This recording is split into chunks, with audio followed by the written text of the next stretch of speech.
Hey guys, welcome to Cape and Cowl Cafe. I'm Nemo, and today we're going to be going over your guys' Batman hot takes. This is going to be part 3.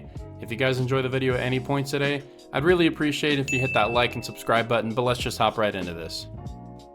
Alright, first up we got WonderFig6664. He says, okay, my hot take is that there needs to be more team-ups in the Rogues Gallery. I'm tired of them only working alone, and I think it would fix a lot of character growth problems by exploring and expanding different dynamics.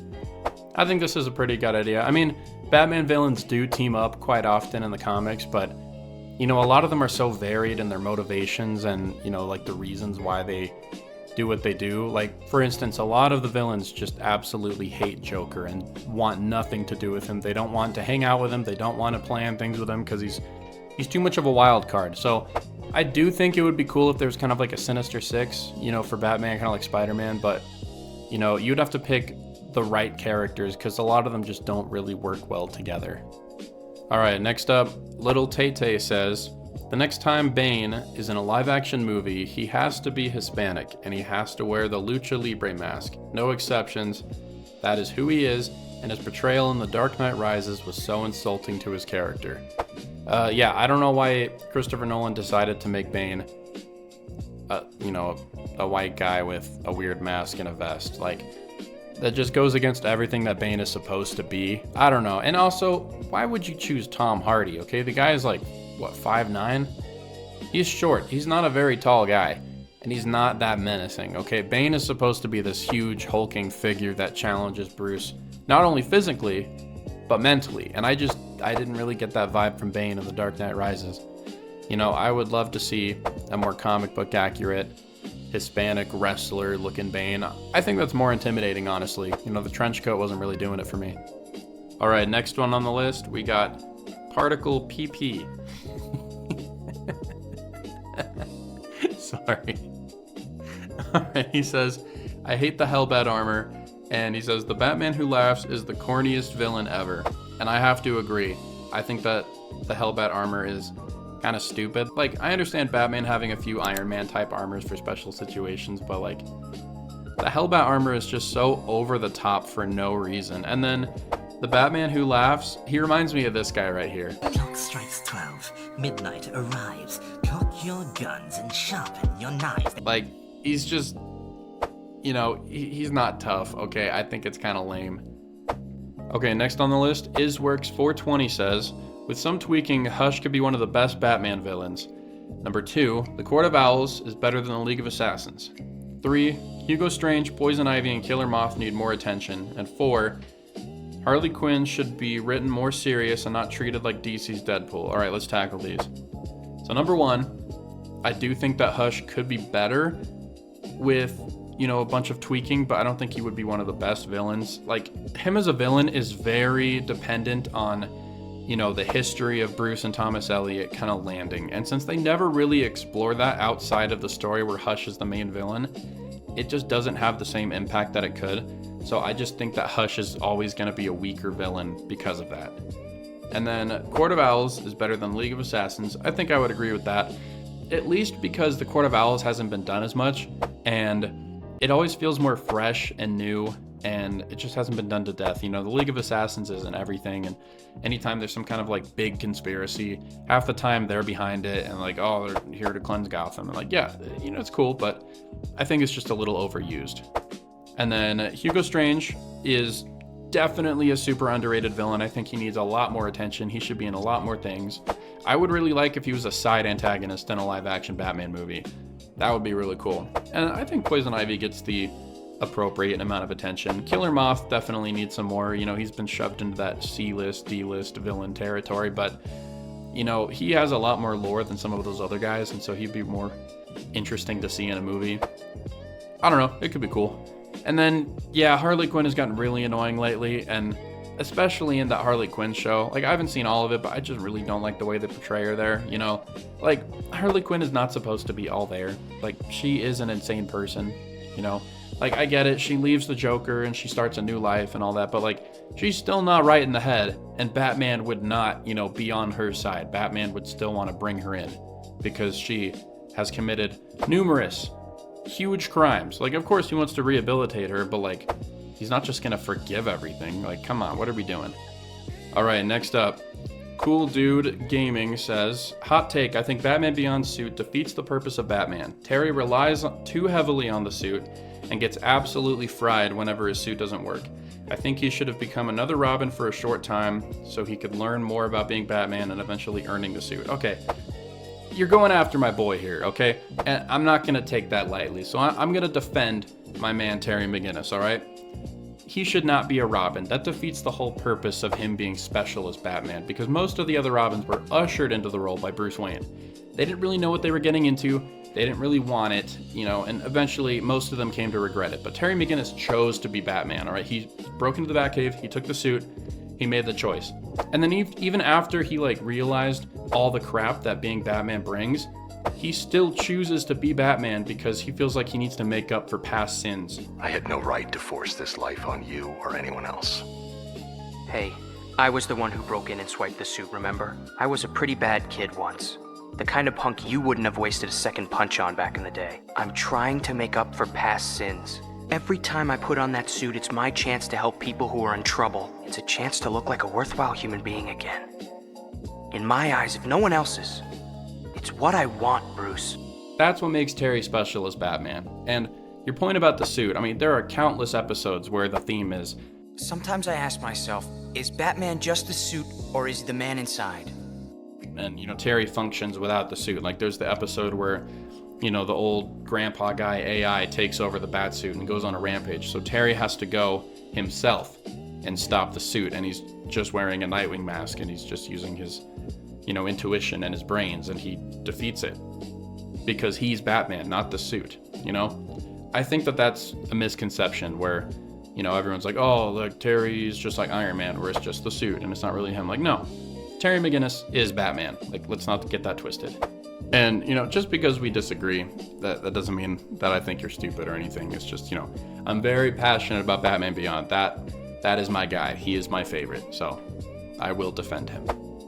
All right, next up, Obi-Wan Jacoby 840 says, my probably not that hot take is that Harley shouldn't be getting so much redemption. Yeah, I get she was a victim and is a very popular character, but she is still complicit in a lot of heinous crimes. Maybe some kind of reform is possible, but helping the Bat family is a stretch. I like her better when she's paired up with Ivy. Yeah, I mean, as I said before, Batman would not be letting her into the Bat family. Like, he would still want her to go to prison and be rehabilitated, okay? Just because Harley left the Joker, that does not mean that she is a good person. She is still a criminal. She has killed people. She's not good, okay? Her being with Ivy makes a lot more sense because, you know, Ivy can help support her journey, you know, from escaping the Joker, but she's not going to be joining the Bat family. I think the concept of villains joining the Bat family is stupid.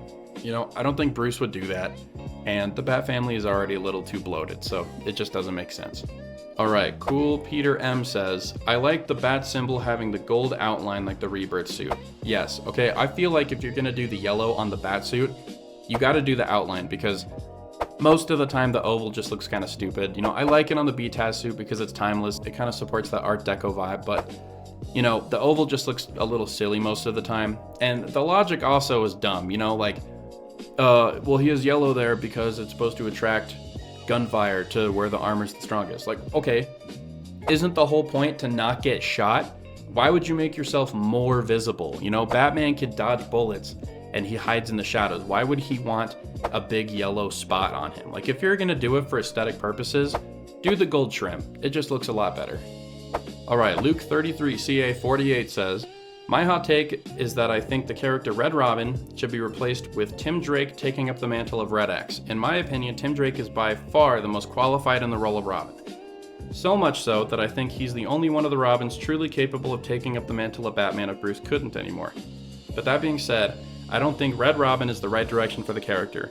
It feels like a cop-out for the best Robin. I think since Red X is already a Batman, Bat family adjacent character, he is the perfect mantle for Tim to take up when he goes off on his own. Yeah, okay, I think Red Robin is like the dumbest identity ever. Actually, that's not true. Drake was the dumbest identity ever. I don't know why they pulled that crap. But anyway, Tim Drake needs a new identity so that Damian can be Robin and Tim Drake can have more individuality. So Red X would be a really good idea.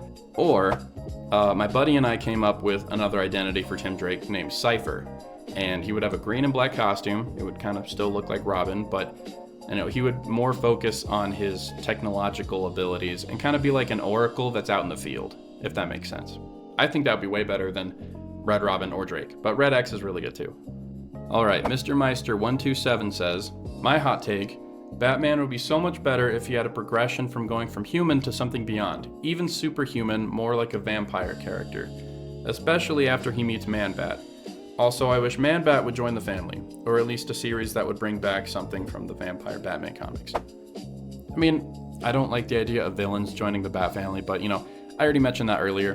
But going back to the powers thing, I think Batman having some kind of, superpowers could be something that would be interesting to explore. It might take away from his character a bit, but after he joins the Justice League, maybe he gets, he creates some kind of shadow tech that lets him actually travel in the shadows and teleport.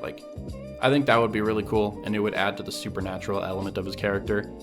But I could also see a lot of people hating that, so he could go either way. Alright, Hari Krishnan DH1KM says, can you pitch a Batman story? Now, I'm sure you're probably talking about Bruce Wayne, but I did create a Terry McGinnis story, which you can read by going to the link in the description. It's called Batman Beyond Fallen Sun, and I'm very proud of it, and I think it's really good, and I want you to read it, so please go read it. Thank you. Darth Shard 8967 says, Cape and Cowl Cafe sounds a bit like Carl from Family Guy. Hey Brian, you see that magazine cover right there? See who's on it? Yeah, that's Jessica Alba. Yeah, you want to know a secret, buddy? What? I would do her. I don't really hear it. Moving on. I Have Feet says, my hot take is that Red Robin's New 52 design is my favorite design of any superhero. Okay, respectfully, you've got to be rage baiting. I think this is the worst Robin design ever. I really hate the metal wings. He's not Falcon. He's a Robin, okay? No disrespect to your opinion, all right? You're entitled to it, but I really think that this suit is ass. I'm sorry. Jedmain6681 says, I want to see Ninja Myth Batman that disappears into the night and can just appear anywhere as if he can teleport. He shouldn't teleport. But why can't Green Lantern think he does? I'm getting really sick of the combat boots and the high-tech look. Just have him be mysterious, and I also like the urban legend thing, which is hard if he's pulling up in a tank or a fighter jet. He should still be techie, but not visibly so. I really like this idea because Batman is supposed to be an urban myth. He's just this creature of the night. Everyone's terrified of him. A lot of people don't even know if Batman is real. And so having him kind of function with more under the radar tech and appear more as a bat monster really helps that idea, especially in his early days, in Batman Year One, when Detective Flash is describing Batman attacking him, he sees the batarangs and he thinks they're claws, if your batarangs look like they do in the Batman Arkham series, you can't really mistake them for claws because they got a giant blue LED light in the middle, It came out of the night sky, wings 30 feet across. The bullet passed right through the creature, like it wasn't even there. Something flew from its hand, little dark things, paralyzed everyone. It singled me out. It had claws. I'm telling you, it isn't human. Gentlemen. So, good take. Alright, next up, Brava Michael 7437 says, Robins are stupid. After first Robin death, Batman should have stopped making Robins, but no, does it again. At least Batman should secretly turn them into cyborgs. Bat family is too big. Batman works best when it's only him, Gordon, Alfred, and Max. No. I mean, I understand why people like Batman by himself, but the Bat family's kind of essential. But turning the Robins into cyborgs, that is a wild take. I have not heard that one before. That's kind of crazy. Alright, and lastly, Ray V8K says, honestly, I'd prefer it if the Joker was way more camp and goofy rather than sawing my face off society edgelord. Yeah, I do think Joker has gone a little too far in the edgelord direction, especially with Joaquin Phoenix's Joker movie. Society. But, yeah, I think Joker needs to be a little more goofy, and some of his crimes should be less extreme. Killing Jason Todd and paralyzing Barbara Gordon should kind of be the worst of it, because Joker's not supposed to be irredeemable. That kind of defeats the whole purpose of Batman refusing to kill him and constantly trying to rehabilitate him, because he does believe that Joker can be helped. It would just take a lot of effort. And so if Joker is like worse than Hitler, you know, the worst guy ever, you know, why would Batman want to rehabilitate him? You know, does that make sense? Alright guys, that's going to be about it for today's video. If you guys enjoyed it all, I'd really appreciate it if you hit that like and subscribe button, and drop in the comments below your Batman hot takes. There's definitely going to be a part 4 to this. You know, I'm going to keep going with it, so yeah. Until next time, I'll see you guys later.